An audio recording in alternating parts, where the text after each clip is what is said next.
मरकुस रचित सुसमाचार 10वां अध्याय। फिर वह वहां से उठकर यहूदिया के सिवानों में और यरदन के पार आया, और भीड़ उसके पास फिर इकट्ठी हो गई, और वह अपनी रीति के अनुसार उन्हें फिर उपदेश देने लगा। तब फरीसियों ने उसके पास आकर उसकी परीक्षा करने को उससे पूछा, क्या यह उचित है कि पुरुष अपनी पत्नी को त्यागे? उसने उनको उत्तर दिया कि मूसा ने तुम्हें क्या आज्ञा दी है? उन्होंने कहा, मूसा ने त्याग पत्र लिखने और त्यागने की आज्ञा दी है। यीशु ने उनसे कहा कि तुम्हारे मन की कठोरता के कारण उसने तुम्हारे लिए यह आज्ञा लिखी, पर सृष्टि के आरंभ से परमेश्वर ने नर और नारी करके उनको बनाया है। इस कारण मनुष्य अपने माता पिता से अलग होकर अपनी पत्नी के साथ रहेगा, और वे दोनों एक तन होंगे। इसलिए वे अब दो नहीं पर एक तन हैं। इसलिए जिसे परमेश्वर ने जोड़ा है उसे मनुष्य अलग न करे। और घर में चेलों ने इसके विषय में उससे फिर पूछा। उसने उनसे कहा, जो कोई अपनी पत्नी को त्याग कर दूसरी से ब्याह करे तो वह उस पहली के विरोध में व्यभिचार करता है, और यदि पत्नी अपने पति को छोड़कर दूसरे से ब्याह करे तो वह व्यभिचार करती है, और यदि पत्नी अपने पति को छोड़कर दूसरे से ब्याह करे तो वह व्यभिचार करती है। फिर लोग बालकों को उसके पास लाने लगे कि वह उन पर हाथ रखे, पर चेलों ने उनको डांटा। यीशु ने यह देख क्रुद्ध होकर उनसे कहा, बालकों को मेरे पास आने दो और उन्हें मना न करो, क्योंकि परमेश्वर का राज्य ऐसों ही का है। मैं तुमसे सच कहता हूं कि जो कोई परमेश्वर के राज्य को बालक की नाई ग्रहण न करे, वह उसमें कभी प्रवेश करने न पाएगा। और उसने उन्हें गोद में लिया और उन पर हाथ रखकर उन्हें आशीष दी। और जब वह निकलकर मार्ग में जाता था तो एक मनुष्य उसके पास दौड़ता हुआ आया और उसके आगे घुटने टेककर उससे पूछा, हे उत्तम गुरु, अनंत जीवन का अधिकारी होने के लिए मैं क्या करूं? यीशु ने उससे कहा, तू मुझे उत्तम क्यों कहता है? कोई उत्तम नहीं, केवल एक, अर्थात परमेश्वर।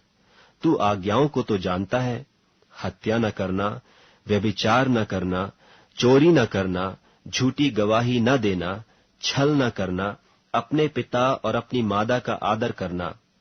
उसने उससे कहा, हे गुरु, इन सब को मैं लड़कपन से मानता आया हूं। यीशु ने उस पर दृष्टि करके उससे प्रेम किया और उससे कहा, तुझ में एक बात की घटी है। जा, जो कुछ तेरा है उससे बेचकर कंगालों को दे, और तुझे स्वर्ग में धन मिलेगा, और आकर मेरे पीछे हो ले। इस बात से उसके चेहरे पर उदासी छा गई, और वह शोक करता हुआ चला गया, क्योंकि वह बहुत धनी था। यीशु ने चारों ओर देखकर अपने चेलों से कहा, धनवानों को परमेश्वर के राज्य में प्रवेश करना कैसा कठिन है। चेले उसकी बातों से अचंभित हुए। इस पर यीशु ने फिर उनको उत्तर दिया, हे बालकों, जो धन पर भरोसा रखते हैं उनके लिए परमेश्वर के राज्य में प्रवेश करना कैसा कठिन है। परमेश्वर के राज्य में धनवान के प्रवेश करने से ऊंट का सुई के नाके में से निकल जाना सहज है। वे बहुत ही चकित होकर आपस में कहने लगे, तो फिर किसका उद्धार हो सकता है? यीशु ने उनकी ओर देखकर कहा, मनुष्यों से तो यह नहीं हो सकता, परंतु परमेश्वर से हो सकता है, क्योंकि परमेश्वर से सब कुछ हो सकता है।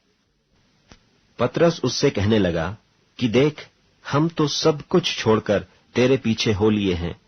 यीशु ने कहा, मैं तुमसे सच कहता हूं कि ऐसा कोई नहीं जिसने मेरे और सुसमाचार के लिए घर या भाइयों या बहनों या माता या पिता या लड़के बालों या खेतों को छोड़ दिया हो, और अब इस समय 100 गुणा न पाए।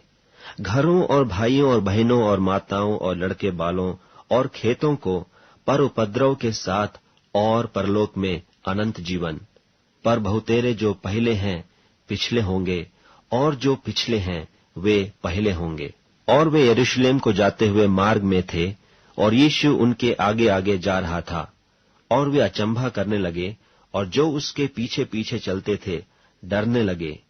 तब वह फिर उन 12 को लेकर उनसे वे बातें करने लगा जो उस पर आने वाली थीं, कि देखो, हम यरूशलेम को जाते हैं, और मनुष्य का पुत्र महायाजकों और शास्त्रियों के हाथ पकड़वाया जाएगा, और वे उसको घात के योग्य ठहराएंगे और अन्य जातियों के हाथ में सौंपेंगे, और वे उसको ठट्ठों में उड़ाएंगे और उस पर थूकेंगे और उसे कोड़े मारेंगे और उसे घात करेंगे, और 3 दिन के बाद वह जी उठेगा।